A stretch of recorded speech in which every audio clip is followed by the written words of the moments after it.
Les arbres aussi portent sexe et sein, féconds en leur renflement, engrossés de soleil. Si par malheur quelqu'un roussit leur chair au feu, la chaude lumière accumulée pendant des siècles et autant d'anneaux retourne à la galaxie, non sans céder sa pléthore de calories.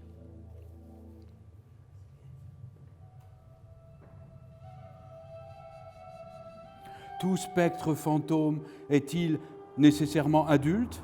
L'embryon s'accommode de chaque stade, traverse en souriant ses circonstances génétiques. On le trouve enveloppé pour la nuit fétale des temps, d'une peau d'errance fine comme neige. En son sommeil, de belle allongée, sein au vent, reste muette. Elle ne livre rien de sa vie intérieure, ni de ses songes sylvestres. Étouffe les sons dans le drap de ses fibres.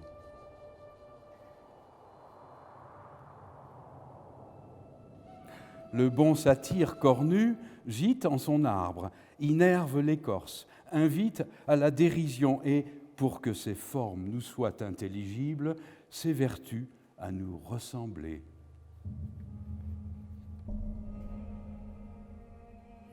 Peau de sable, œil d'onyx et corps de loupe, sarment simiesque fixé à jamais sur le toit du monde, d'où viendra une pluie qui le ravivera.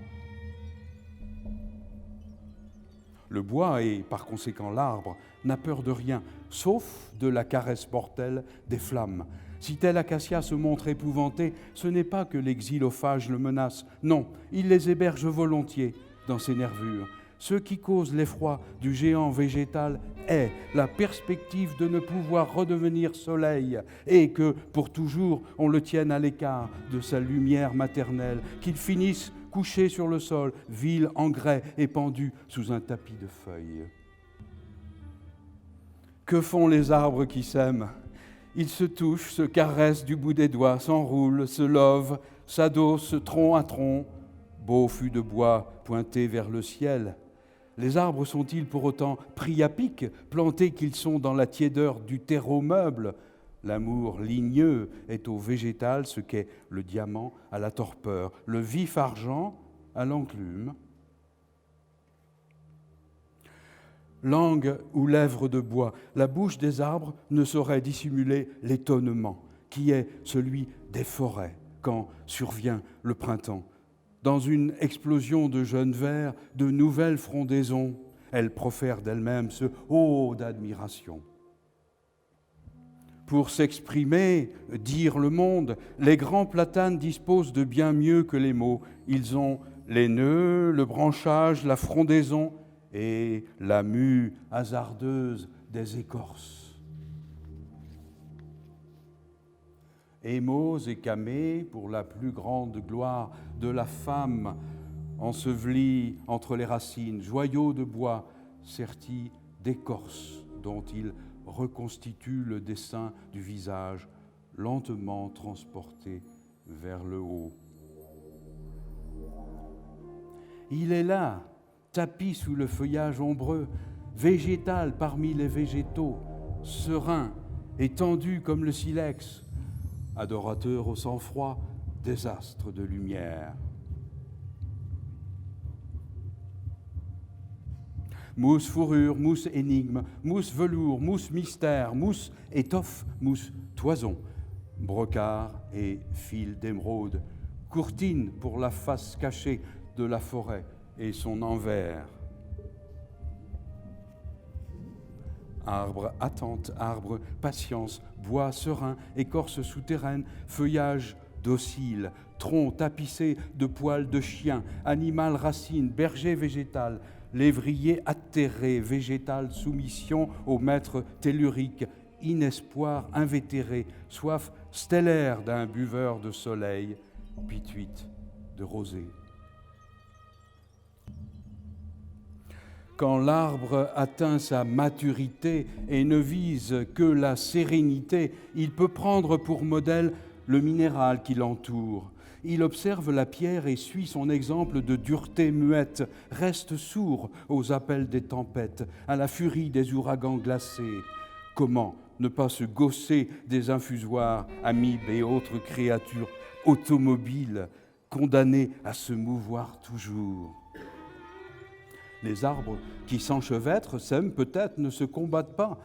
Maltraités par les éléments ou victimes de guerres botaniques, leurs ramures déchiquetées, leurs fûts hérissés d'os brisés, ils se font être rabougris aux membres blessés, soldats de bois accablés par le plomb. Durant des lustres, ils demeurent ainsi, témoins d'un combat incertain qui ne les concerne pas. Le bois connaît tous les registres, du tendre au cruel, de la douceur au monstrueux. Il s'y entend, le bois, à prêter des images aux sentiments. Défibré puis réduit en pâte, il s'offre en feuilles à la mémoire des bestialités de l'histoire, ou bien il les exprime en plein et en délié à travers ses verrues et ses nodosités. Ce ne sont pas toujours les écureuils qui jouent sur l'arbre.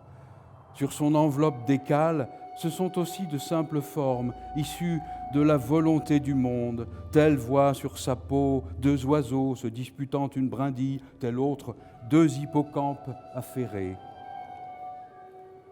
La mine battue, les yeux torves, si l'arbre est triste, c'est qu'il a emprunté son esprit à l'homme, car triste est celui qui se sent vivre, se sait mortel et oublie le monde et sa volonté. Le bois, lui, a moins peur de la combustion que de la lente putréfaction.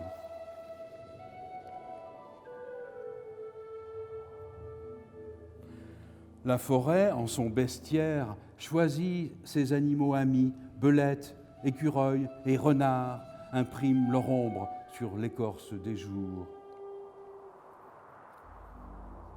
Branches écourtées, ramures sciées jusqu'à sa résineuse embase, beau sapin s'est cassé le nez sur la porte givrée de l'hiver. Béat, devant le naturel, accueille en souriant la nécessité universelle, se réjouir de l'ordre du monde, ne pas vouloir être grand chêne si l'on est pommier commun, ne pas se rêver cyprès quand on n'est que plantain. Tronc vieilli, bois craquelé, racines éclatées, mâchoires tombantes, nez busqué, visage suspendu à la loupe sourcilleuse, fût dénudé, arbre sec, comme l'homme palpant le solde de ses jours.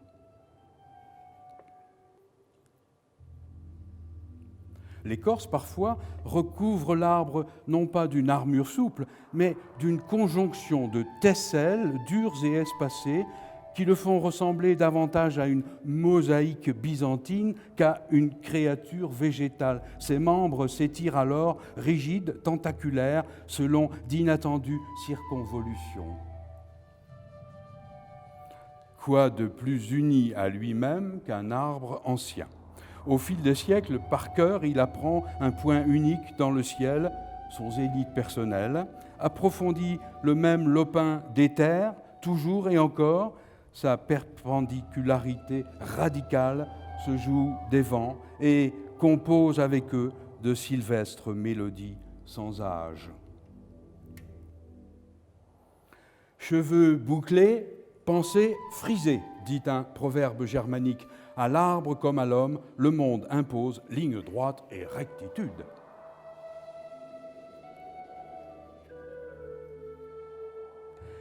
Voyant depuis déjà si longtemps passer des kyrielles d'animaux, les arbres se sont mis à faire la bête. Qui le mammouth ou le canard, qui le roi tyran des lézards.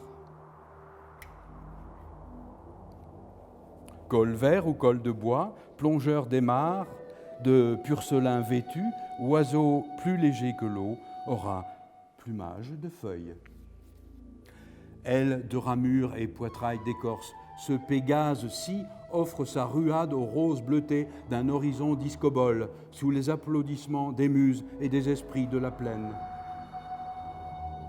Quoi de plus réussi qu'une loupe sculptant dans le bois l'effigie d'un animal favori, la croissance d'une matière assez noble pour figurer en premier les animaux vulnérables. Que l'on n'ait jamais vu les arbres courir ne prouve en rien qu'ils demeurent immobiles, comme l'affirment à tort quelques citadins qui dorment sans doute quand nos frères des bois battent la campagne. Il suffit d'admirer leurs torses musclés, leurs triceps fourchus pour se faire une idée de leurs capacités athlétiques, de leur talent pour la course à pied. L'esprit des arbres livre aux hommes les songes du peuple des sylphes, vertueux châtelains de résine et habitants inamovibles de la canopée. La matière de leur vie nocturne forme la pâte des êtres futurs. Le temps qui passe veille à ce que la terre et le bois ne fassent qu'un, et cette mort qui progresse, camouflée dans l'ombre fraîche, est le début même de toute vie. Qui dira ce qu'éprouve la taupe surgissant dans une débauche de lumière de son monticule attitré? Elle eut l'audace d'échanger l'obscure fraîcheur de ses galeries natales pour l'ardent soleil qui flétrira ses muqueuses. Joyeux renfrogné, infant de laideur, chair vibrante car musclée, sous son pelage fauve, Boxer promène des regards exorbités sur le monde comme chenil, sur la forêt comme Éden canin. Chien vieilli, sa gueule affaissée vaut noblesse de race et pédigré, lippe baveuse, cou droit, dos plat, Boxer et tête de bois. L'échassier est fait pour l'air et non pour l'eau.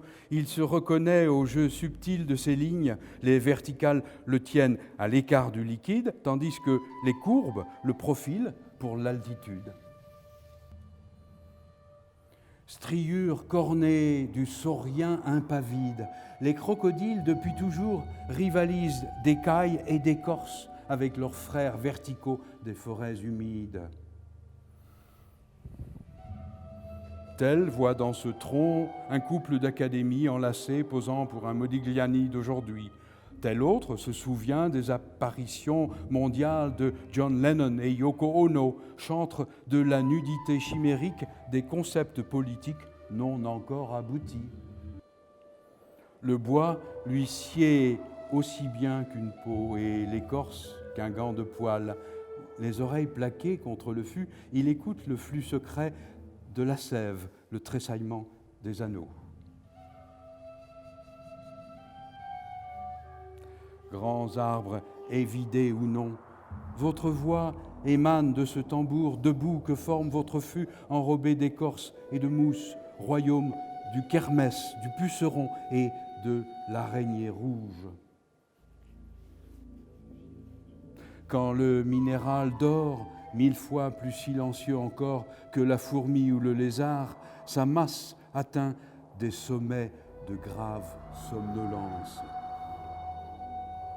Quand la chair se relâche et que les traits usés d'un visage noirci par le feu subcontinental font saillir les maxillaires, taveler les pommettes et prendre la lippe, arbres et hommes sont enfin réunis pour libérer leur patrimoine solaire. Dans l'infertile minéralité, dans les paysages de soif, des gorges s'ouvrent qui supplient l'eau d'étancher leur souffrance. Une seule forêt contient davantage de croix que les messies du monde entier n'en pourraient porter. En sa délicatesse souple et nervurée, telle feuille de bananier illuminée se donne en plein soleil un petit air de fond marin. 2 petites cavités au-dessus d'un semblant de bouche, voici déjà que la matière indistincte devient forme animale.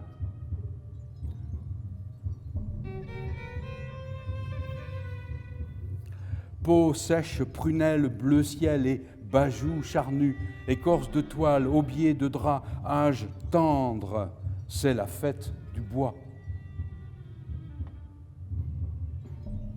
Quand surgit la loupe, l'arbre rêve d'une autre tête que sa cime. L'envie lui prend d'un visage de promeneur en forêt, pareil à celui des petits-enfants.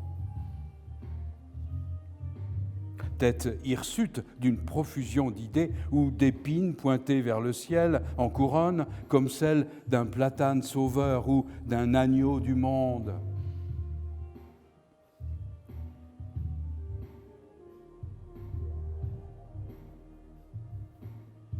Les linéaments du tronc ne se prononcent ni pour un genre ni pour l'autre. Leurs enlacements valent pour la femme et l'homme, amants de yin et de yang.